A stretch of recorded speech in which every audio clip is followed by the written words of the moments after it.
Assalamualaikum warahmatullahi wabarakatuh. Alhamdulillah. Alhamdulillahi wa kafa wassalatu wassalamu ala nabiyil mustafa wa ala alihi wa sahbihi ahli sidqi wal wafa. Asyhadu an la ilaha illallah wahdahu la syarika lah. Wa asyhadu anna Muhammadan abduhu wa rasuluhu la nabiyya wa la rasula ba'dah, amma ba'd. Faqad qala ta'ala fi kitabihil karim wa huwa astaqul qailin afala yatadabbaruna al-Qur'an walau kana min 'indi ghairi Allahi lawajadu fihi ikhtilafan katsira. Wa qala sayyidina al-Mustafa sallallahu alaihi wasallam fi haditsi syarif iqra'ul Qur'an فإنه يأتي يوم القيامة شفيعا لأصحابه. Ma'asyiral muslimin wal muslimat rahimani wa rahimakumullahu jami'an. Jamaah, bapak-bapak, ibu-ibu, adik-adik, juga para santri yang kami cintai, alhamdulillah di kesempatan petang hari ini kita kembali dipertemukan Allah Subhanahu wa taala. Mudah-mudahan semua dalam kondisi sehat walafiat, tidak kekurangan satu apapun insyaallah. Mari kita manfaatkan waktu 40-45 menit ke depan untuk mengkaji tafsir Al-Quran surah Al-An'am. Insyaallah petang hari ini kita sampai di ayat 37 surah Al-An'am juz yang ke-7. Yang kedua, mari kita sampaikan salawat dan salam untuk junjungan kita Nabi besar Muhammad sallallahu alaihi wasallam yang kita cintai dan kita ikuti sunnah-sunnahnya serta kita harapkan syafaatnya kelak di yaumil qiyamah. Silakan dibuka Al-Qur'annya, mushafnya, surah Al-An'am ayat 37.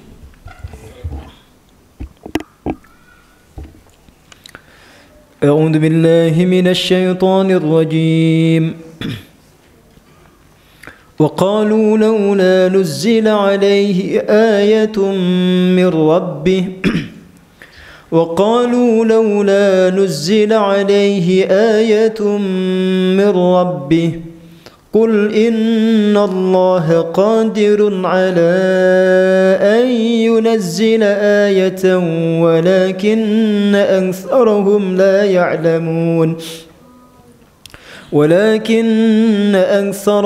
لا يعلمون وما من دابة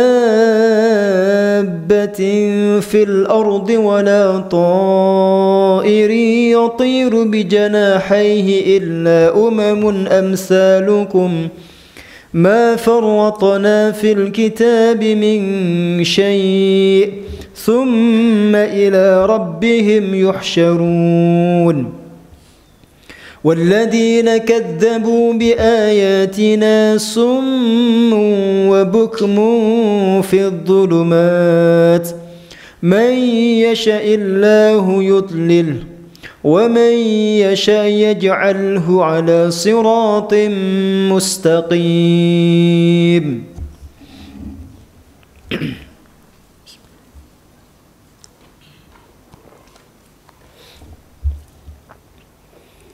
Waqalu, dan mereka berkata, orang-orang musyrik itu berkata, laula nuzzila alaihi ayatun, kenapa Allah tidak menurunkan kepadanya suatu mukjizat? Laula nuzzila alaihi ayatun min rabbih, kenapa tidak diturunkan atasnya satu mukjizat dari Tuhannya? Qul, katakanlah wahai Muhammad, innallaha, sesungguhnya Allah, qadirun, maha kuasa, ala an yunazzila, untuk menurunkan ayatan, suatu mukjizat, walakinna aktsarahum, akan tetapi sebagian besar mereka, la ya'lamun, tidak mengetahui. Wa ma min dabatin, dan tidak ada seekor pun binatang melata, fil ardi, di muka bumi, wala ta'irin, dan tidak pula seekor burung, yatiru, yang terbang, bijanahaihi, dengan dua sayapnya, illa, kecuali, umamun amsalukum. Mereka itu adalah umat-umat sebagaimana kalian. Ma farratna, tidaklah kami luputkan fil kitab, di dalam Alkitab, min syai'in, satu benda apapun atau satu kejadian apapun. Summa ila rabbihim, kemudian kepada Tuhan mereka, yuhsyarun, mereka dikumpulkan. Walladzina kadzdzabu, sedangkan orang-orang yang mendustakan bi ayatina, ayat-ayat kami, summun, mereka itu adalah orang-orang yang tuli ya. Bukmun, dan juga mereka itu bisu. Fidzulumati, mereka berada dalam kegelapan-kegelapan. Man yasha'illahu yudlil, barang siapa yang Allah menghendaki, dia akan diberikan kesesatan. Barang siapa yang dikehendaki Allah tersesat, maka dia akan disesatkan. Wa man yasha' yaj'alhu 'ala siratin mustaqim, dan barang siapa dikehendaki Allah petunjuk, maka akan dijadikan dia di atas jalan yang lurus. Baik, kita baca ya. Kita lihat ayat 37 dan keterangannya dalam kitab tafsir ini Ibnu Katsir. Yaqulu ta'ala mukhbiran 'anil musyrikin annahum kanu yaquluna laula nuzila 'alaihi ayatun min rabbih ay khariqun 'ala muqtada ma kanu yuridun. Wa mimma yata'annatun ka qaulihim lan nu'mina laka hatta tafjura lana minal ardi yanbu'a. Al-ayat. Qul inna Allaha qadirun 'ala an yunazzila ayatan walakinna aktsarahum la ya'lamun. Allah Ta'ala berfirman, menyampaikan informasi tentang orang-orang musyrik. Sesungguhnya mereka pernah berkata, kenapa tidak diturunkan kepada Muhammad satu ayat dari Tuhannya? Ayat di sini maksudnya mukjizat yang berbeda, yang khariqun, itu yang tidak biasa gitu. Sebagaimana keinginan mereka itu. Nah, ayat ini kata Allah Subhanahu wa taala serupa dengan firman Allah di ayat yang lain yang berbunyi lan nu'mina, kami tidak akan beriman laka kepadamu wahai Muhammad hatta tafjura lana minal ardi yanbu'a, sampai engkau mengalirkan dari muka bumi, dari bawah tanah itu sebuah aliran sungai atau mata air. Al-ayat. Terus Allah SWT mengatakan qul innallaha qadirun ala ayunazzila ayatan walakin aktsarahum la ya'lamun. Katakanlah sesungguhnya Allah Maha Kuasa untuk menurunkan mukjizat seperti yang mereka minta. Akan tetapi sebagian besar mereka tidak mengetahui. Ai huwa ta'ala qadirun ala dzalik. Maksudnya Allah Ta'ala mampu melakukan itu. Walakinna hikmatahu ta'ala taqtadi ta'khira dzalik. Akan tetapi hikmah Allah Subhanahu wa taala, hikmah ilahiyah itu menetapkan yang sebaliknya. Tidak menuruti permintaan mereka itu, ditunda, diakhirkan, tidak dituruti. Kenapa? Li'annahu laula unzila wifqa ma talabu thumma lam yu'minu la'ajalahum bil uqubah. Karena kalau permintaan seperti itu dituruti, Allah menurunkan sesuai permintaan mereka, maka Allah Subhanahu wa taala akan mengazab mereka dengan segera kalau mereka tidak beriman. Jadi tidak diturutinya permintaan mereka itu karena Allah itu sayang dengan mereka, masih menangguhkan azab mereka itu. Kama fa'ala bil umamis salifah, sebagaimana yang Allah Subhanahu wa taala pernah lakukan terhadap umat-umat terdahulu. Jadi umat terdahulu itu semua permintaannya, tantangannya dituruti Allah. Terus mereka tidak beriman, terus diazab dengan segera. Diazab dengan seketika itu. Kama qala ta'ala, hal ini seperti firman Allah Ta'ala, wa ma mana'ana an nursila bil ayati illa an kadzdzaba bihal awwalun wa atayna thamudan naqata mubsiratan fadhalamu biha wa ma nursilu bil ayati illa takhwifa. Wa qala ta'ala, dan Allah Ta'ala juga berfirman, in nasha' nunazzil 'alaihim minas sama'i ayatan fadhallat a'naquhum laha khadi'in. Wa qawluhu, dan Allah Subhanahu wa taala juga berfirman ayat berikutnya ini, wa ma min dabatin fil ardi wala ta'irin yatiru bi janahihi illa umamun amsalukum. Jadi ayat 37 ini kita bahas dulu ya. Ta'annud atau suka nantang itu perilaku orang kafir. Jadi orang kafir itu memang punya kebiasaan untuk tidak sekedar menentang ya, tapi menantang. Kalau menentang itu kan ya satu hal yang mungkin tingkatannya lebih rendah daripada menantang itu. Kalau menantang itu sudah pasti menentang. Tapi tidak semua orang yang menentang itu berani menantang Rasulullah. Ya, kalau orang menantang itu pasti dia menentang. Nah, di antara orang kafir itu ada yang punya kebiasaan menantang Allah Subhanahu wa taala. Kalau Muhammad itu benar utusan, benar Tuhan, mestinya diturunkan kepadanya mukjizat yang tidak biasa. Padahal mukjizat-mukjizat itu sudah banyak diturunkan oleh Allah Subhanahu wa taala. Dan mukjizat yang paling agung ya Al-Qur'an yang kita kaji ini. Yang setiap informasinya pasti benar, setiap keputusannya pasti adil, syariatnya muhkamah, tidak ada keraguan di dalamnya sedikit pun. Semua informasinya itu valid, sesuai dengan fakta dan juga ilmu pengetahuan.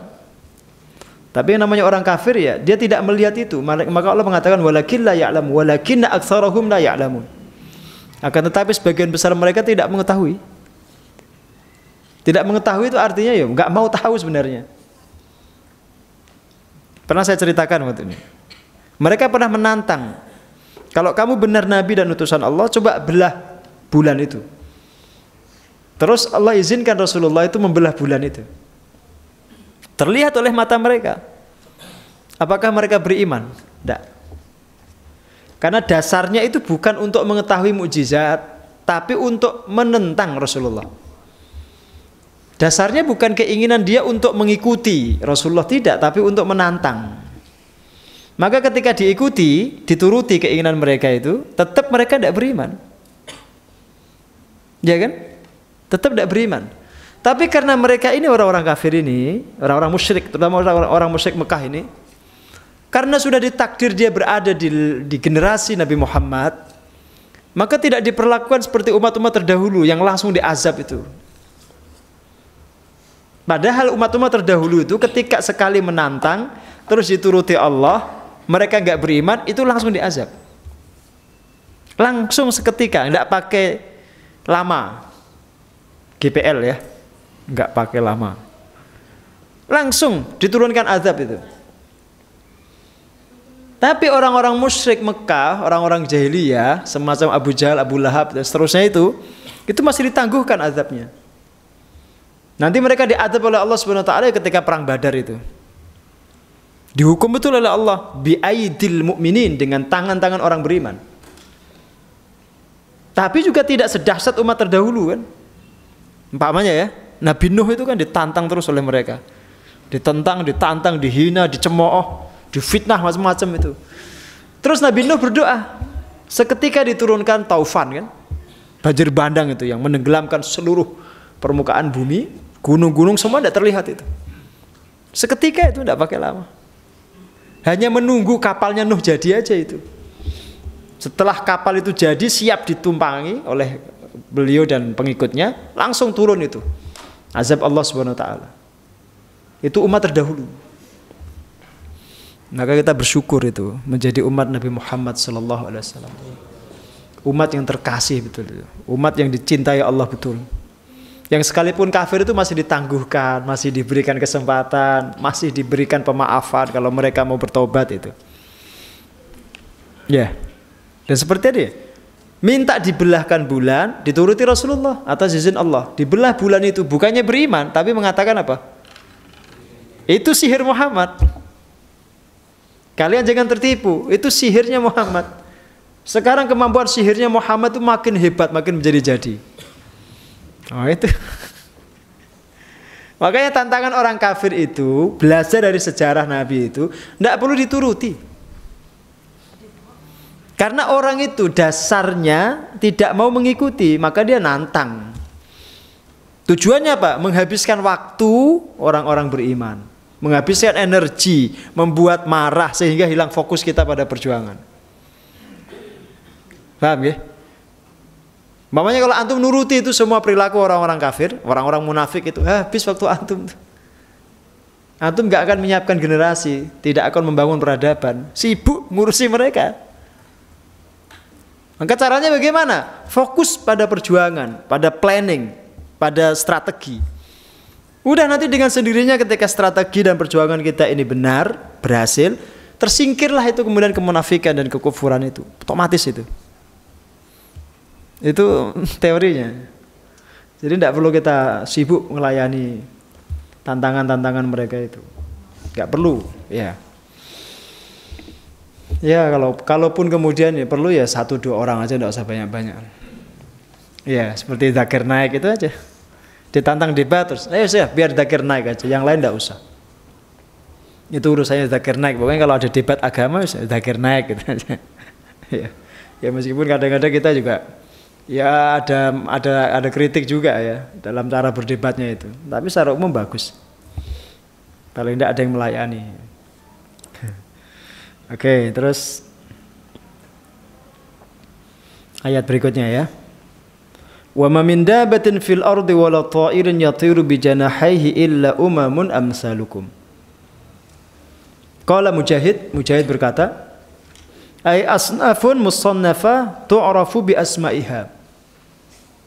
Baik binatang-binatang melata di atas muka bumi itu maupun burung-burung yang terbang di angkasa itu seperti kalian, umat-umat seperti kalian. Yang mereka itu juga punya nama-nama, punya klan, punya kabilah, punya famili, sama. Bahkan mereka juga punya musuh, punya teman, sama. Sama, ada yang baik, ada yang buruk, sama. Jangan dikira loh. Hewan itu juga ada yang baik, ada yang buruk. Sama seperti manusia. Manusia juga ada yang baik, ada yang buruk. Mereka begitu. Dan yang paling jelas, semua binatang yang Allah ciptakan itu termasuk kita itu, ma farratna fil kitabi min syai'. Dijamin itu semua rezekinya. Dari sejak zaman diciptakannya makhluk itu sampai saat ini itu Allah tidak pernah kekurangan memberi makan mereka. Kalau di total berapa ton itu? Gak makanan antum aja di sini nih. Sejak masuk sampai sekarang berapa kuintal? Itu yang ngasih makan bukan saya, bukan yayasan, bukan Allah. Belum kalau antum mikir makanannya gajah itu. Berapa makannya sekali makan itu? Berapa kuintal sekali makan gajah itu? Tidak tahu. Ya sekali waktu tanya sama gajah. Ya. Dicukupi semua oleh Allah. Nggak ada sedikit pun yang tidak makan, semuanya dicukupi. Maka sekali waktu itu kalau kita khawatir akan rezeki, takut tidak bisa makan, itu perlu malu sama hewan. Izin, malulah sama hewan. Terutama hewan-hewan yang ditakdir Allah Subhanahu wa taala, makanannya itu kadang-kadang tidak masuk akal itu. Antum perhatikan itu, cicak itu loh. Kan ada lagunya itu kan? Cicak-cicak di dinding. Diam-diam. Cicak itu merayap, makanannya terbang. Secara logika, kalau cicak itu boleh mengeluh, dia makhluk yang paling suka mengeluh. Gimana dia ditakdirkan mencari makanan, sementara makanannya terbang, dia nggak bisa terbang. Tapi pernah enggak antum dengar cicak mengeluh itu? Cek asem tenan ya.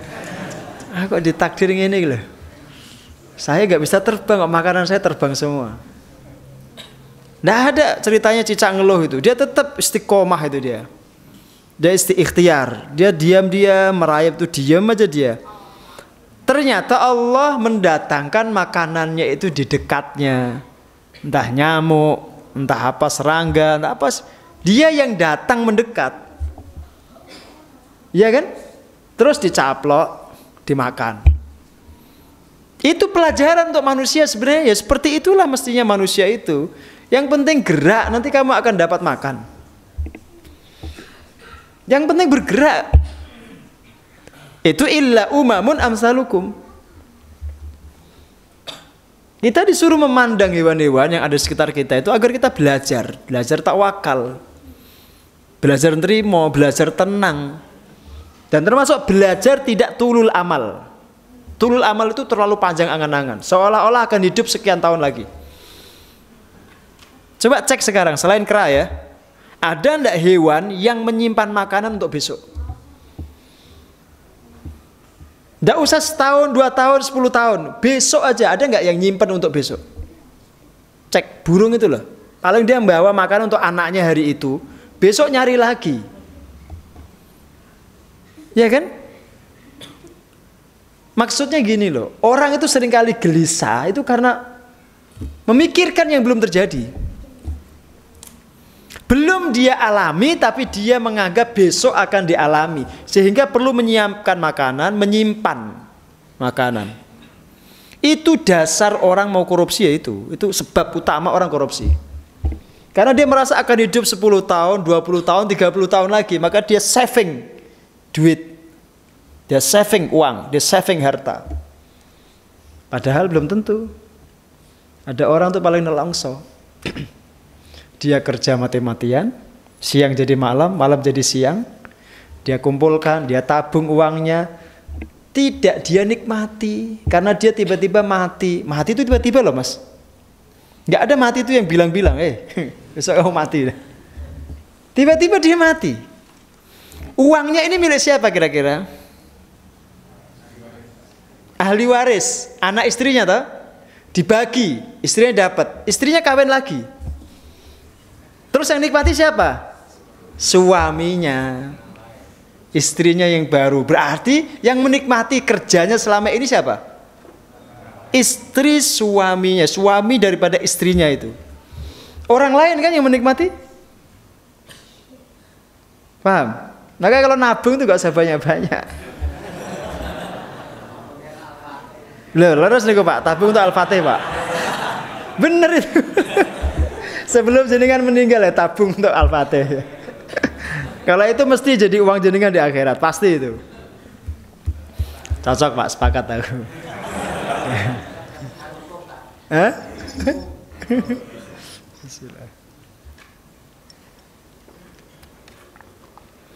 Itu orang paling nelongso. Orang paling nyesel itu nanti. Bener. Yo kerjanya itu kalau dia niati untuk cari bekal, cari nafkah yang halal itu insya Allah dapat ibadah. Cuma kalau dia niati, dia kumpulkan, dia saving, agar dia bisa menikmatinya di masa tua itu enggak. Karena belum tua dia mati. Ya, maka enggak usah banyak-banyak orang nabung itu. Bener ini, saya nggak nakut-nakutin jenengan. Bener, banyak kejadian seperti itu. Yang menikmati justru seorang laki-laki yang menikahi istrinya. Kan nganyel gitu. Saya kerja kesel ya. Ini saya nikmati, yo istrinya, yo hartanya yang menikmati orang lain. Ya toh? Padahal direwangi korupsi, Pak. Dia dapat uang itu dengan cara kotor, dengan cara yang tidak halal. Itu jadikan pelajaran. Hewan itu ndak ada yang nyimpen makanan. Rak ngeragas kayak sampean tuh. Kau no ceritanya hewan ngeragas kayak sampean. Bener, Pak.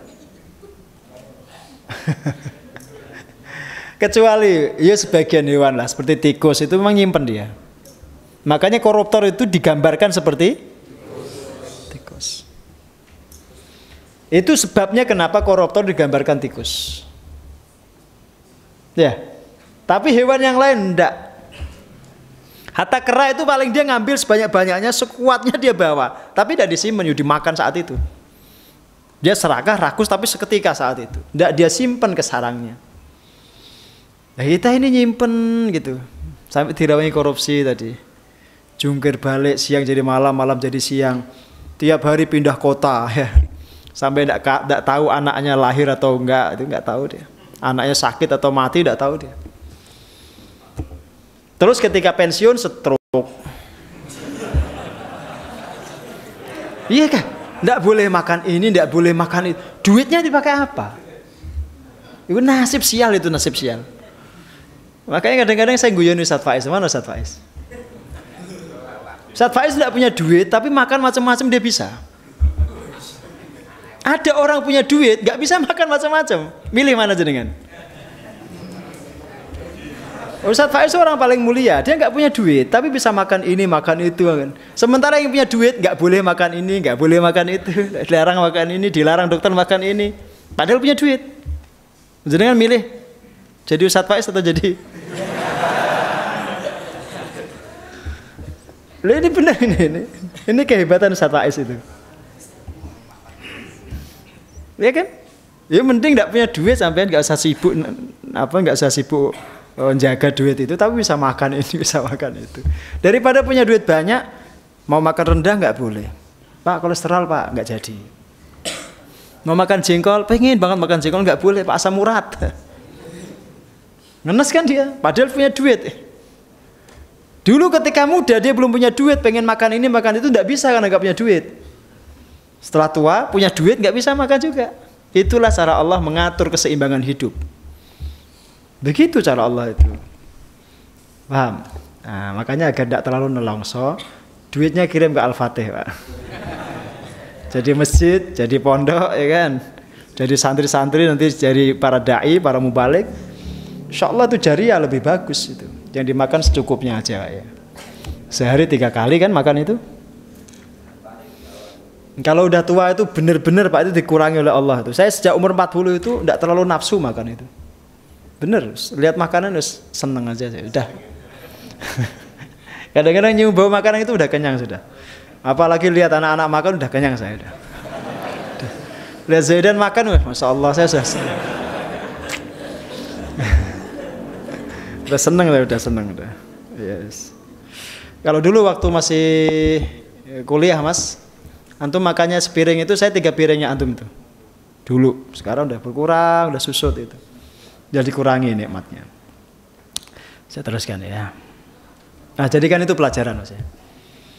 Wa ma min dabatin fil ardi wala ta'irin yatiru bi janahihi illa umamun amsalukum. Sampai nanti ada kejadian hewan itu pun dikisos.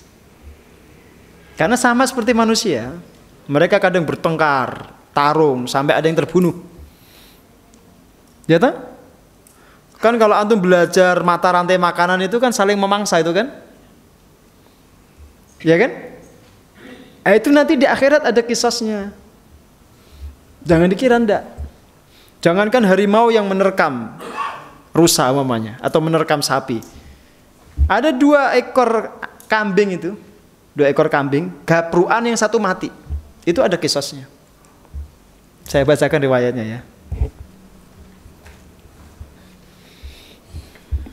An Abi Dzarrin anna Rasulullah sallallahu alaihi wasallam ra'a syataini tantatihani.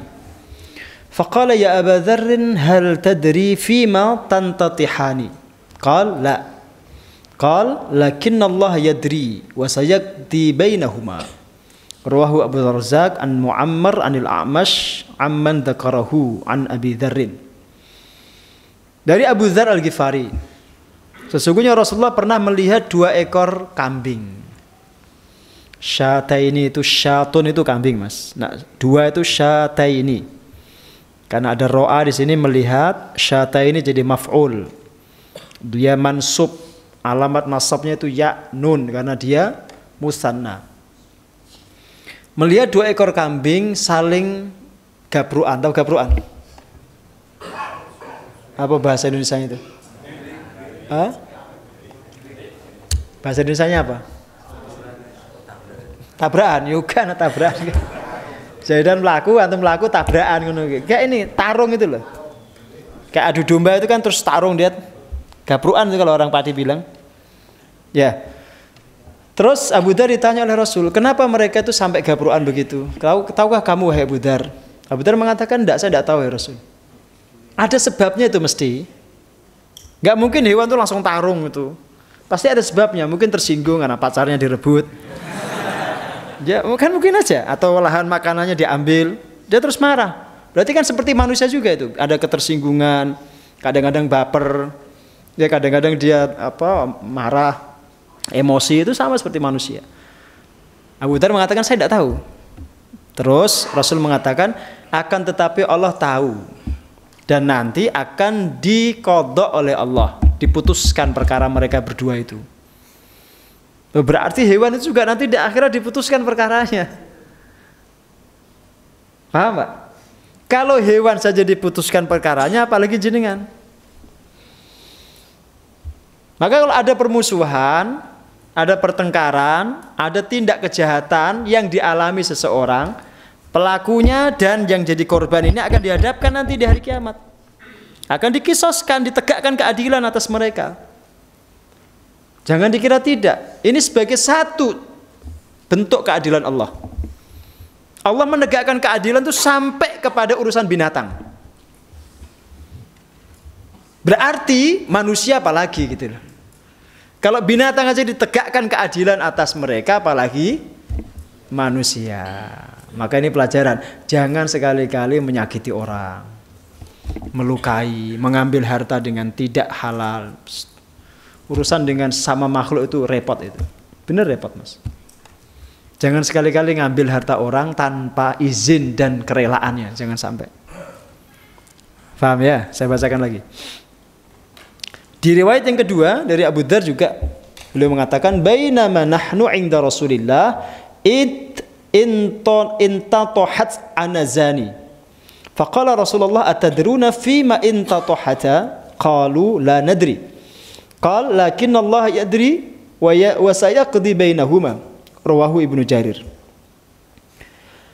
Ketika kami sedang bersama Rasulullah, tiba-tiba ada 2 ekor kambing itu saling bertengkar. Terus saling gapruan tadi itu. Terus Rasul berkata, tahukah kalian sebab apakah mereka itu bertengkar? Para sahabat berkata, enggak, kami enggak tahu. Ya kan enggak mungkin tanya sama kambing itu kan, kalian ngapain itu bertengkar itu? Kalaupun ditanya enggak akan bisa jawab dan kita enggak akan tahu bagaimana jawabannya itu. Terus Rasul mengatakan, akan tetapi Allah tahu sebabnya dan Allah akan memutuskan perkara mereka berdua. Urusan kambing itu diputuskan perkaranya nanti. Sebab pertengkarannya apa, yang salah siapa, yang benar siapa, dan dihukum yang salah. Ada hukumannya Mas. Kita lihat ya. Ada hadis yang ketiga ini. Yuhsyarul khalqu kulluhum yaumal qiyamah. Semua makhluk itu nanti akan dikumpulkan di hari kiamat. Enggak cuma manusia berarti. Jin, setan, manusia, hewan, dan seterusnya akan dikumpulkan pada hari kiamat. Al-bahaim wad-dawab wat-thair wa kullu syai'. Kata Rasul, al-bahaim binatang-binatang ternak, wad-dawab binatang melata semua. Thair burung-burung, wa kullu syai'in, dan semua segala sesuatu dikumpulkan semua itu. Fayablughu min adlillahi yawma idzin an ya'khudha lil jama' minal qarna. Allah ketika menegakkan keadilan di hari kiamat itu sampai pada hari itu Allah menghukum hewan yang bertanduk karena pernah membunuh hewan yang tidak bertanduk. Dihukum. Hukumannya apa? Disuruh bales, tanduknya itu dipindahkan ke hewan yang nggak punya tanduk itu. Terus suruh bales. Terus yang dulunya dia menjadi pelaku kejahatan, di akhirat dia jadi korban dan sebaliknya. Setelah itu Allah mengatakan summa yaqulu kuni turaba. Setelah ditegakkan keadilan seperti itu, Allah mengatakan jadilah kalian debu. Terus jadilah debu hewan itu. Enggak ada surga, enggak ada neraka, tapi keadilan ditegakkan. Bedanya dengan manusia itu. Maka ketika melihat pemandangan itu, falidzalika yaqulul kafir, orang kafir kemudian berkata melihat itu, ya laitani kuntu turaba. Aduhai, alangkah lebih baik kalau aku menjadi debu seperti hewan itu. Kenapa? Karena setelah jadi debu kan tidak ada lagi itu surga, nggak ada neraka. Orang kafir tuh pengen seperti itu, karena kalau dia tidak jadi debu dia akan masuk neraka. Dia tahu akibatnya itu. Paham? Tapi ini pelajaran. Kalau hewan saja dihukum, dikisos oleh Allah, dibalas, apalagi manusia. Bedanya kalau hewan itu setelah dibalas semuanya ditakdirkan jadi debu, jadi tanah, manusia enggak. Yang masuk surga, yang masuk neraka. Jadi enggak selesai sampai di situ, enggak selesai sampai pada perkataan kamu yang salah, enggak. Yang salah akan dihukum, yang benar akan dibela oleh Allah. Paham ya? Orang beriman yang baik akan dimasukkan surga balasannya. Sementara orang-orang jahat, orang-orang fasik, orang-orang mujrim, orang-orang kafir akan dimasukkan ke neraka. Itulah keadilan Allah. Maka neraka itu representasi keadilan Allah Subhanahu wa taala. Maka berhati-hati ini, membawa diri di dunia itu hati-hati. Jelas ya?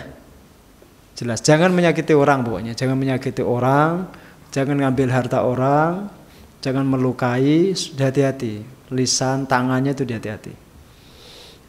Paham tum? Ya kalau hewan aja dibalas apalagi kita gitu. Nah kalau antum yang ngemplak, blak, terus temanmu nggak balas, itu malah kamu harus takut. Karena akan dibalas di akhirat. Kecuali temanmu itu memaafkan. Hati-hati itu justru. Justru kalau kita berurusan dengan orang baik, di waktu kita salah dan menyalahi orang itu, dia tidak mau balas, itu hati-hati. Yang membalas nanti Allah. Hati-hati. Makanya orang-orang soleh itu yang dia sabar, yang dia nggak mau balas itu, kalau orang Jawa bilang itu malati, bikin kualat. Dia tidak membalas itu karena dia menyerahkan pembalasannya itu kepada Allah. Ya Allah balaslah. Saya tidak mau mengotori tangan saya. Pernah tidak antum melihat Nabi Musa itu membalas ngampleng Fir'aun? Tidak ada. Yang balas itu Allah. Nabi Ibrahim balas Namrud enggak? Tidak. Yang balas itu Allah. Paham ya? Abu Lahab itu apa dia dipukul oleh Rasul dibalas? Enggak, yang balas itu Allah. Maka hati-hati. Justru kalau orang yang kita jahati itu, naudzubillah, yang kita perlakukan dengan dolim, tidak membalas, itu tandanya dia menyerahkan urusannya kepada Allah. Dia nggak mau berurusan dengan kita yang nakal. Ya saya serahkan sama Allah. Maka hati-hati justru itu. Ini kalau diserahkan urusannya sama Allah itu perkara kita tidak akan mungkin tuntas di dunia, akan sampai di akhirat itu. Ya berhati-hati. Sepotong tanah yang direbut itu nanti akan menjadi masalah di akhirat. Ya, sejumput harta yang diambil dengan paksa itu akan dibalas oleh Allah Subhanahu wa taala di akhirat. Paham ya? Berhati-hatilah. Terus saya bacakan lagi ya. Wa qawluhu walladzina kadzdzabu biayatina summun wa bukmun fidz dzulumat. Orang-orang mendustakan ayat-ayat kami adalah orang-orang yang tuli. Tuli itu tidak bisa mendengar ya. Alladzi la yasma'. Yang bisu, alladzi la yatakallam, yang tidak bisa bicara. Fidz dzulumat, berada dalam kegelapan-kegelapan. Ay mathaluhum, perumpamaan mereka itu kata Ibnu Katsir, fi jahlihim, dalam kebodohan mereka. Wa qillati ilmihim, dan minimnya ilmu mereka itu. Wa adami fahmihim, dan ketidakfahaman mereka, kamatsali asam, seperti perumpamaan orang yang tuli. Wa huwa alladzi la yasma', yaitu orang yang tidak bisa mendengar. Wa abkam, dan orang yang bisu, alladzi la yatakallam, yang tidak bisa bicara. Wa huwa ma'a hadza fi dzulumatin la yubsir. Dengan kondisi seperti ini mereka masih berada dalam kegelapan, mereka tidak bisa melihat. Fa kaifa yahtadi mithla hadza ila tariq?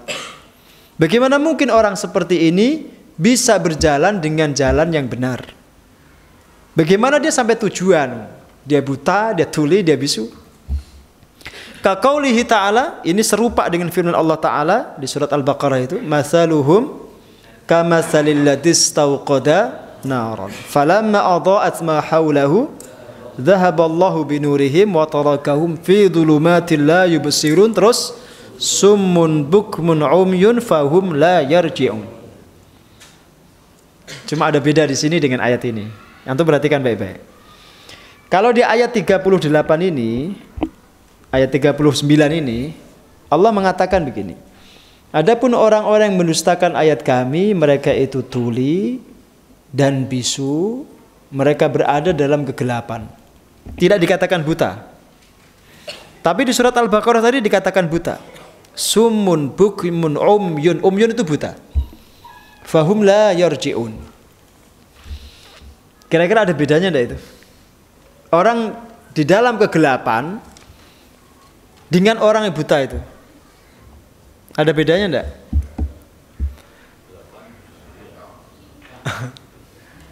Apa artinya mata kalau enggak ada sinar? Paham? Apa artinya mata kalau enggak ada sinar? Sama saja dengan orang buta. Disfungsi matanya, meskipun ada sinar dia nggak bisa melihat. Itu hakikat yang sama sebenarnya. Cuma Allah membuat dengan bentuk yang berbeda. Ada orang dikasih mata, tapi tidak bisa berfungsi, sehingga nggak bisa melihat. Ada orang punya mata, tapi karena nggak ada sinar, dia nggak bisa melihat. Antum pernah masuk ke dalam ruangan yang sama sekali nggak ada sinar?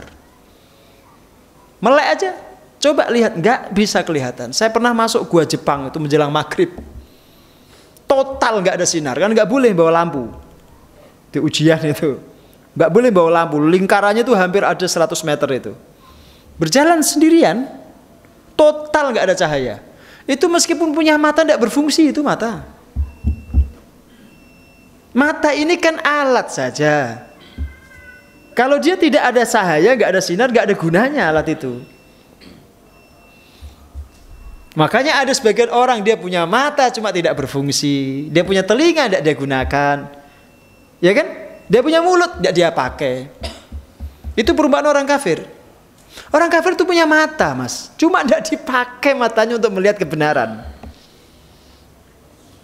Adanya mata dengan tidak adanya sama saja, itu tidak ada gunanya. Punya telinga, tapi kalau mendengar pengajian begini dia nggak mau dengar. Paham?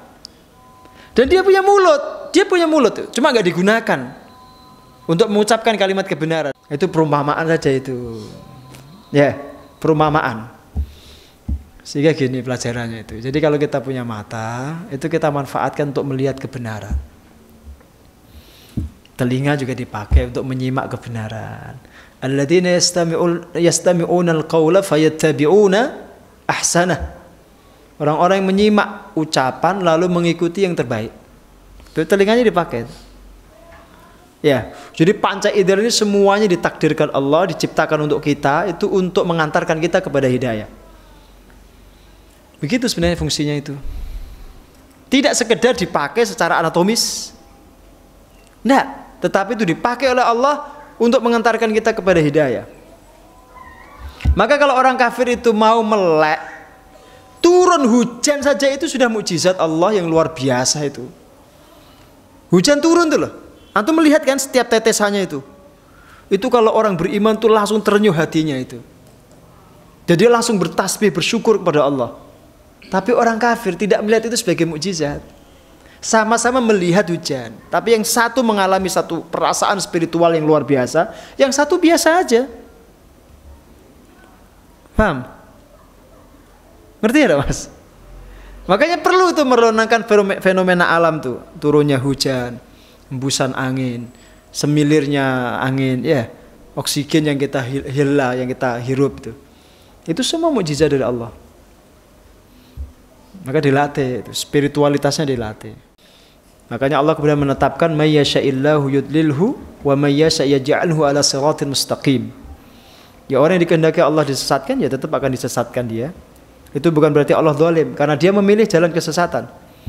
Dan barang siapa yang Allah kehendaki dia mendapatkan petunjuk, dia akan ditetapkan di atas jalan petunjuk itu. Itu juga dengan ikhtiar, dengan kesungguhan untuk mencari petunjuk. Kalau enggak, ya enggak dapat. Perlu kesungguhan, perlu upaya, perlu ikhtiar itu. Ya, agar mendapatkan petunjuk. Wallahu a'lam bishawab. Assalamualaikum warahmatullahi wabarakatuh.